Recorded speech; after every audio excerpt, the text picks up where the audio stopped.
Buenas tardes, a nombre de la Sociedad de Bibliófilos Chilenos, el Museo del Libro del Mar y Booklet Editores, le damos la más cordial bienvenida a esta conversación. Hoy estaremos conversando con el señor Enrique Inda, arquitecto y escritor. Buenas tardes, Enrique. Buenas tardes, Norma. Muchas gracias por recibirnos en esta tu maravillosa biblioteca, fantástica, impresionante y acogedora. Y por lo tanto, la primera pregunta que surge de manera natural en este espacio es: ¿cómo surgió en ti esta pasión por los libros? Bueno, mira, es una pasión que tengo desde muy niño. Mi padre, médico psiquiatra, era un gran lector y también tenía un cariño muy especial por los libros. Él me llevaba de chico a las librerías, que lo acompañara cuando él iba a comprar libros, y siempre me compraba un libro que elegía él para mí y me dejaba a mí que eligiera el otro. Él me compraba, por ejemplo, esas ediciones que habían antes, que eran resúmenes de obras clásicas famosas, pero escritas como para jóvenes o para niños, y yo por su parte elegía El Condorito. Entonces, ¿qué edad sería más o menos esto?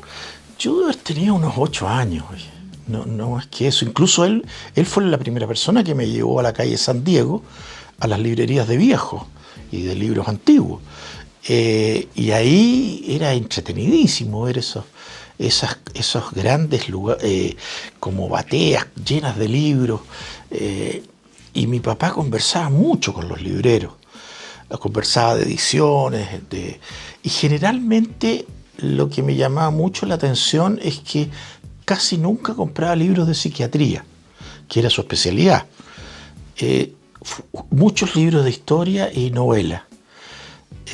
Y por eso ahí empecé no solo a tener libros, sino que a leerlos, porque él después me preguntaba qué me había parecido el libro, que se lo contara. Y después, cuando adolescente, ¿cuáles eran tus temas favoritos en la lectura? Mira, leí lo que casi todos leíamos lo mismo que leíamos casi todos los adolescentes en esa época. Las novelas de Emilio Salgari, de Julio Verne, eran libros como estándar, aparte de los que nos pedía el colegio que leyéramos, pero en general leíamos eso. Y de historia yo debo haber leído, por ejemplo, de novela histórica, Adiós al séptimo de línea, cuando yo debo haber tenido unos 12 años, una cosa así. Y era un libro extenso, eran 5 volúmenes. Y bueno, ahí nació este interés por la lectura y también por el cariño al libro como objeto. Exactamente, precisamente, además tú eres director de la Sociedad de Bibliófilos Chilenos. ¿En qué momento se produce ese giro desde ser un gran lector a ser un coleccionista? Eso tiene que ver con el bolsillo, porque efectivamente una cosa es que uno quisiera tener libros preciosos, ediciones muy valoradas, pero otra cosa es tener la posibilidad de adquirirlo. Y yo recién pude hacerlo ya cuando estaba estudiando en la universidad. Yo estudié arquitectura en la Facultad de Arquitectura de la Universidad de Chile, que en esa época estaba en Cerrillo, y recuerdo que iba a las librerías de viejos y buscaba libros que me interesaran, pero además me fijaba qué edición era, si era primera, segunda, quinta edición, etc. Y esa atracción por la primera edición, yo no tengo explicación ninguna para decir cuál es la atracción, pero siempre había escuchado de que las primeras ediciones, por razones que desconozco, pero que después fui entendiendo, eran más valiosas que las ediciones que venían después. Y eso me hizo buscar precisamente ediciones que fueran primeras ediciones, particularmente novela y cuento chileno. De eso yo he logrado formar una gran colección de novela y cuento chileno y poesía. La poesía es algo que a mí me comenzó a interesar mucho en el segundo año de la facultad que estudié arquitectura. Teníamos un profesor, un gran profesor, que era Fernán Mesa, que hablaba mucho de que la poesía era muy importante para un arquitecto, que la poesía era muy importante para cualquier profesión y particularmente por los arquitectos que nos considerábamos creadores y por lo tanto la poesía era una forma de mirar al ser humano, la vida, el mundo, las relaciones humanas, con una mirada distinta a la del novelista, la del historiador o de otras disciplinas literarias. ¿Y precisamente en tu época de universitario conociste a Pablo Neruda? Sí, la primera vez que vi a Neruda fue en la Escuela de Arquitectura cuando él fue a hacer un recital de poesía y me recuerdo que en esa ocasión algo que me llamó la atención es que un estudiante de arquitectura, Marco Suitanich, que después escribió algo de poesía y una obra de teatro sobre Marilyn Monroe, él le preguntó a Neruda qué consejo le daría a una persona que está empezando a escribir poesía. Y la respuesta de Neruda a mí me llamó mucho la atención. Le dijo, mire, lo primero que tiene que hacer usted es copiar. Copie mucho, lea mucha poesía y copie. Y de ahí va a empezar a descubrir qué es lo suyo, cuál es su poesía. Pero primero, lea a los poetas. Genial. ¿Y ahí empezaste a coleccionar obviamente a Neruda? Claro. ¿Cómo te transformaste en un coleccionista, en un nerudiano? Mira, lo que pasa es que estamos hablando de un momento, estamos hablando del año 69 más o menos, un año de una gran efervescencia política. Universitaria, venía claro, la revuelta del 68 en París. Venía la revuelta del 68 en París, nosotros habíamos participado activamente, yo por lo menos, y mucha gente, en la reforma universitaria de esos años, y de eso me hizo entrar mucho al campo de la política. No solo a la política universitaria, hay que pensar que estábamos a puertas de la elección que llevaría al triunfo a Salvador Allende. Estamos hablando de un periodo en que en el gobierno de Frei se había empezado a llevar a efecto la reforma agraria que había sido promovida primero en el gobierno anterior de Jorge Alessandri. Vino la chilenización del cobre, o sea, había una discusión muy grande en los recintos universitarios sobre la política contingente y la política internacional. No hay que olvidarse que en esos momentos estaba la guerra de Vietnam, Estaba en periodo de la Guerra Fría. La Guerra Fría, la guerra de Vietnam, y estaban por otra parte los movimientos beatniks, hippie, todo lo que significó la Revolución de Mayo en Francia, con esas consignas como pidamos lo imposible. La llegada del hombre a la luna. La llegada del hombre a la luna, o sea, que eso era la parte más científica, por así decirlo. Entonces es una época con la música de los Beatles, los Rolling Stones, Bob Dylan, etc. Entonces todo ese conjunto de cosas hizo que ningún estudiante universitario, salvo muy pocos, pudieran excluirse de la contingencia política. Teníamos que tener opinión, teníamos que tener partido, teníamos que saber y teníamos que además expresarlo. No guardarnos las opiniones, porque el asambleísmo en las universidades, en la facultad era enorme. O sea, habían asambleas para determinar determinadas cosas, para tomar decisiones, si la facultad íbamos a ir a marchar o no contra la guerra de Vietnam, si íbamos, etc. Entonces, es un periodo... Se habla mucho del compromiso, ser comprometido. Pero si me acuerdo, no hay que olvidarse la canción de Víctor Jara, usted no es nada, ni chicha, ni limonada. O sea, o uno era chicha o era limonada, pero no podía estar como al medio. Eso hacía que nos obligaran de alguna manera al compromiso, a la militancia, a la actividad dentro de la facultad o más allá de ella, pero era inherente a esa generación. Fuimos una generación muy politizada.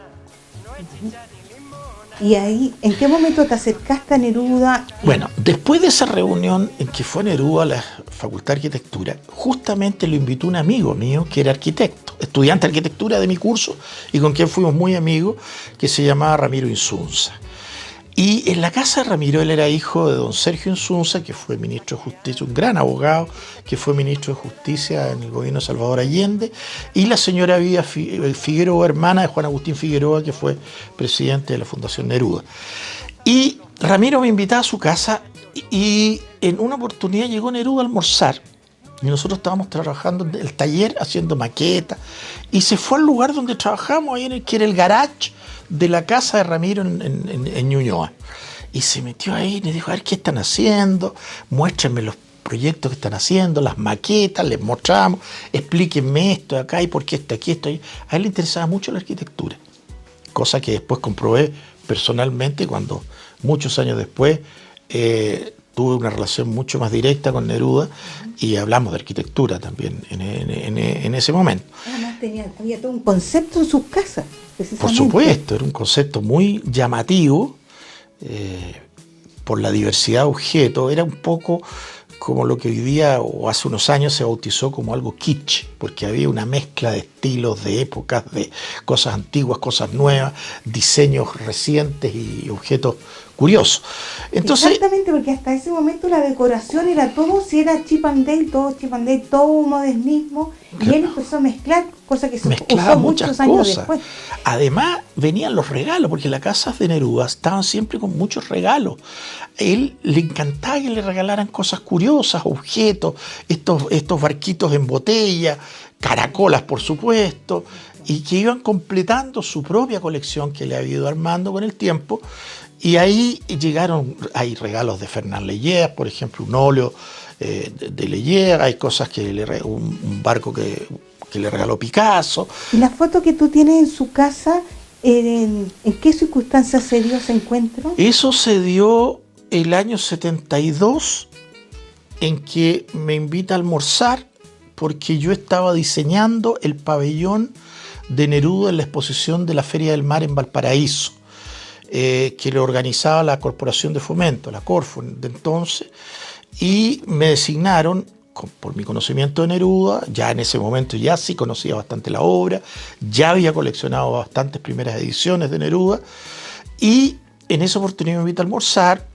Era un almuerzo de disfrute y también un poco de trabajo, porque aproveché de conversar con él sobre la exposición, sobre qué objetos íbamos a llevar. Y en esa oportunidad, en esa foto que yo tengo con él, fue un fotógrafo precisamente de la Corfo que nos acompañó, y estaba al frente mío, pero no aparece en la foto, el embajador de Suecia entonces, Harald Edelstam, que fue muy famoso después con la ayuda que dio él a los exiliados chilenos. Incluso se hizo una película sobre la vida de este señor. Y esa es la circunstancia en que fue tomada esa foto. Tengo otras más, digamos, estoy con Laurita, con la hermana Neruda, etc. Pero, como te digo, después de conocer ese poquito a Neruda, tanto en la Escuela de Arquitectura como en la casa de mi amigo Ramiro, empecé a buscar en las librerías de viejo primeras ediciones de Neruda. Por entonces no eran muy valoradas. Por lo tanto, para un estudiante que yo mis pesos me los ganaba dibujando como dibujante en oficinas de arquitectos, no era inaccesible en aquel entonces. No eran inaccesibles. De hecho, compré, me acuerdo, uno de los libros primeros que compré fue la edición del Canto General, la edición clandestina que se hizo en Chile simultáneamente con la primera edición que se hizo en México. Compré esa edición, me acuerdo, una de las primeras joyitas que tuve, y me fui haciendo bien amigo de los libreros. Incluso algunos de ellos me decían, le tengo puesto una cosa que le va a interesar mucho, y no se preocupe, me lo paga en 10 cuotas. O sea, había una confianza entre el cliente. Ya te conocían desde tu padre. Claro, además muchos de ellos se acordaban de mi papá, que ya había muerto. Entonces, había una relación muy amable con ellos, y ellos mismos me recomendaban. A usted que le gustan los libros, no me olvido nunca. Yo tengo una joyita. Debería usted comprar la historia de Chile de Barros Arana. Me dijo una oportunidad. Y la compré, y es la que actualmente tengo. Es particularmente interesante que en este caso se trata de un bibliófilo que colecciona a otro bibliófilo, porque Pablo Neruda fue de los primeros socios de la sociedad. Sí, él si algo hacía en sus viajes, era irse a las librerías de viejo y justamente buscando obras antiguas, primeras ediciones, particularmente de sus poetas favoritos, de Rimbaud, de Walt Whitman, también le gustaban la obra de Apollinaire, de Baudelaire. O sea, él tenía una especial preocupación por buscar ediciones de los poetas franceses. Y de Whitman también le gustaba mucho Lord Byron, y bueno, tenía era un gran lector. Además, Neruda era un tremendo lector. Exactamente, y de literatura italiana tenía un Petrarca de 1484. Sí, y ese se lo donó a la Biblioteca de la Universidad de Chile. Exactamente. Sí, pues le donó varios libros junto con las caracolas, y entre ellos esa edición de Petrarca. Y Neruda este año está de aniversario porque se cumplen 50 años de la entrega al Premio Nobel. Por lo tanto, amerita ser recordado, revalorado y releído. ¿Por qué motivo invitarías tú a la gente a leer a Neruda? Mira, me cuesta invitar a la gente porque la verdad es que la poesía de Neruda es muy amplia. En rigor, a mí hay 5 o 6 piezas de la obra de Neruda que son para mí las claves, las fundamentales. Hoy día no sé, yo tengo entendido que la gente más joven efectivamente le interesa mucho la poesía. Yo tengo hijos cuarentones ya, pero que me comentaban que sus compañeros en la universidad leían poetas, pero leen otros poetas.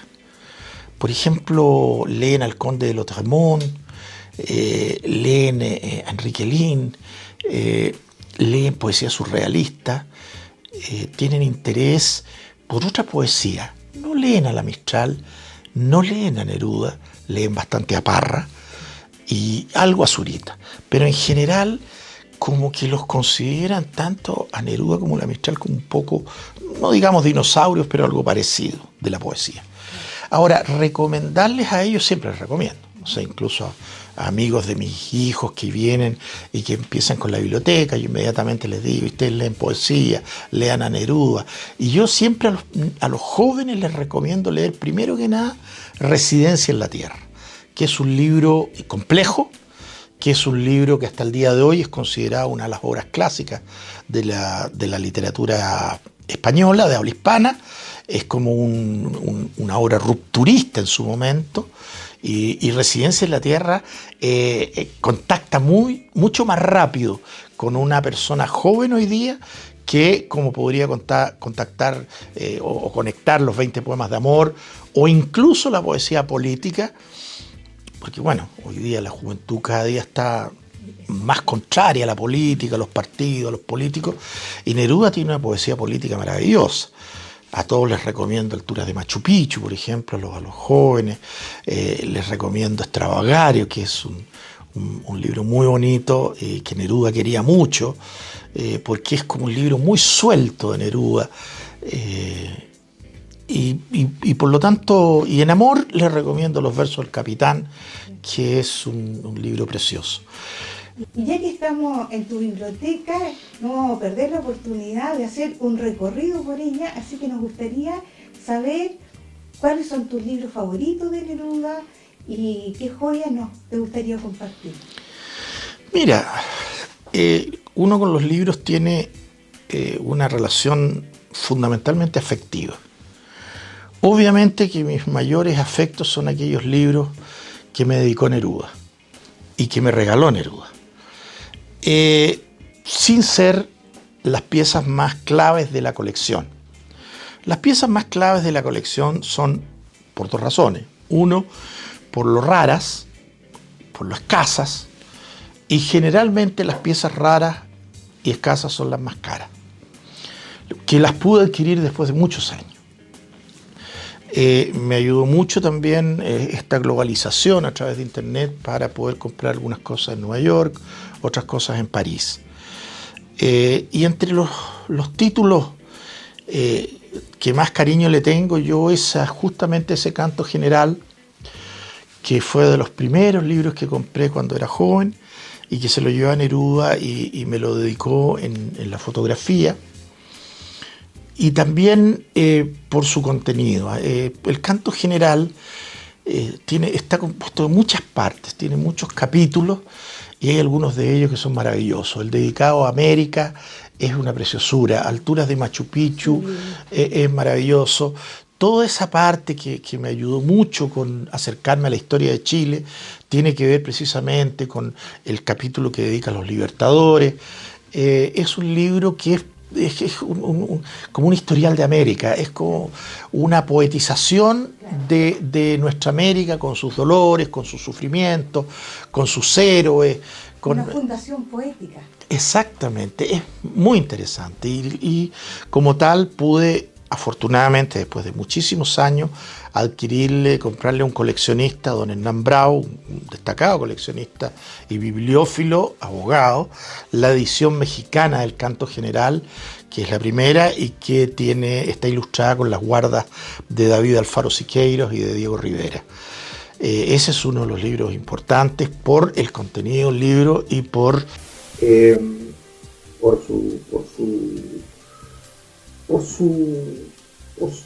sobre todo por ese aspecto y porque uno se siente tan identificado con sus raíces de latino, de latinoamericano, exacto, con lo que ahí Neruda cuenta.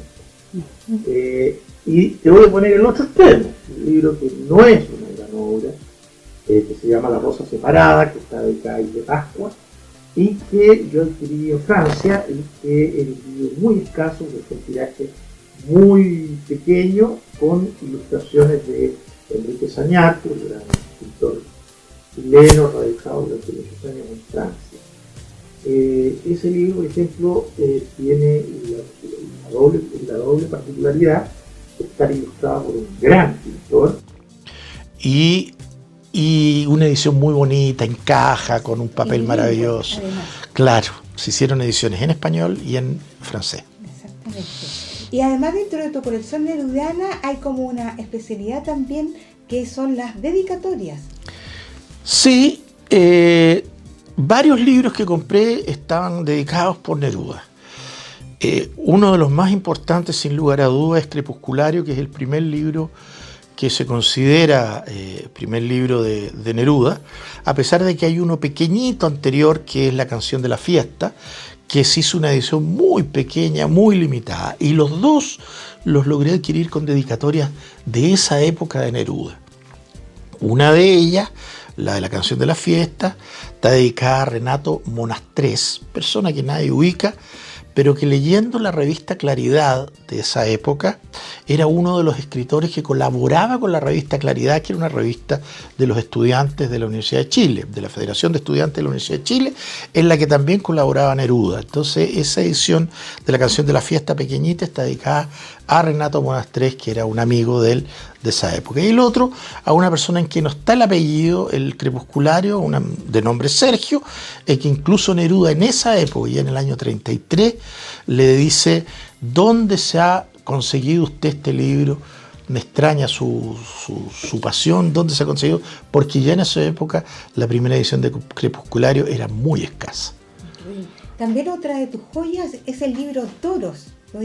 Sí, bueno, el libro Toros lo pude comprar a un librero de Nueva York y tiene la gracia de las ilustraciones que son grabados de Picasso. El poema mismo es un poema de los que está incluido dentro de los cantos ceremoniales y los grabados, tiene 17 grabados de Picasso.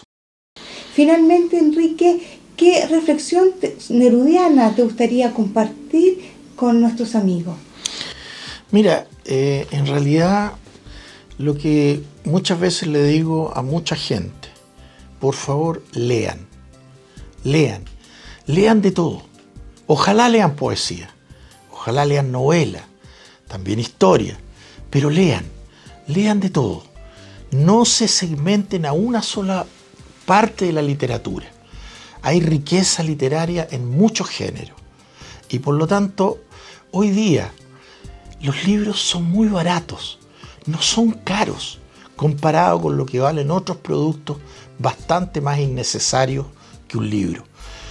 Yo siempre he pensado que la lectura es una forma de enriquecer el alma, enriquecer la vida, enriquecer las relaciones con nuestros semejantes, con los que queremos, con nuestras familias, con nuestros amigos, porque la lectura tiene, y los escritores durante tantos años nos han escrito cosas tan maravillosas, nos abren un mundo que va mucho más allá del duro diario vivir que tenemos todos, y por lo tanto siempre voy a recomendar la lectura.